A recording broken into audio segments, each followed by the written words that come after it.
Hey everybody, welcome back to the channel. Today we're gonna be installing some hood hinges. We got some hood hinges from Mike E, also known as the Hinge guy on Instagram. He's been putting these together for a couple years now, and we have some slick side ones here that we're gonna be installing on the 64 twin turbo Coyote project.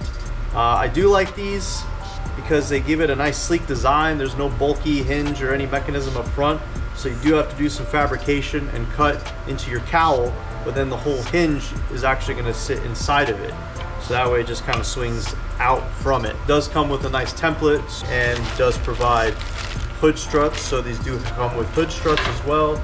And we also got a set for a bump side. These are going on my personal truck, the 72 crew cab. I don't really like the factory apron design. I don't really like the factory fenders. I don't like how the hinges bolt onto that, so I kind of wanted to clean everything up and build my own custom fenders anyway. So let's talk more rock.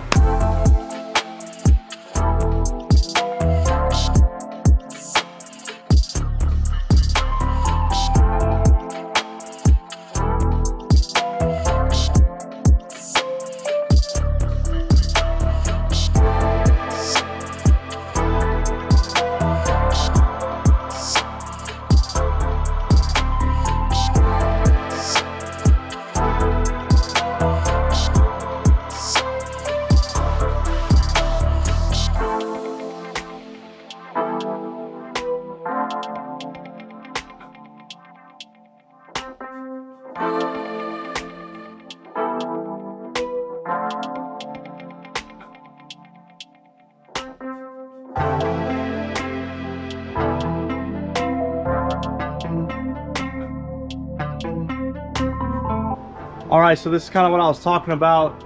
It's kind of got this apron fender. There's obviously more to it, but we cut this out because we're doing the custom swap here. We're doing LBZ Duramax on a Super Duty chassis on a 72 crew cab. But that's not important because we're talking about hinges today. The way that it attaches to from factory, it has this bracket that hangs off of here, then attaches to this apron, and then the factory hinge attaches to that. Looks like they did some repair on this, and I wanted to make some more room, and I wanted to clean all this up. This obviously works really well when you're lowering the vehicle all the way down, getting rid of all this for your clearance. But for me, just wanted to clean it up aesthetically, and instead of, I'm just going to build some new tubs that are just a lot sleeker, and in my opinion I think will look better. And again, take the hinge and move it up in this area. So let's get to it.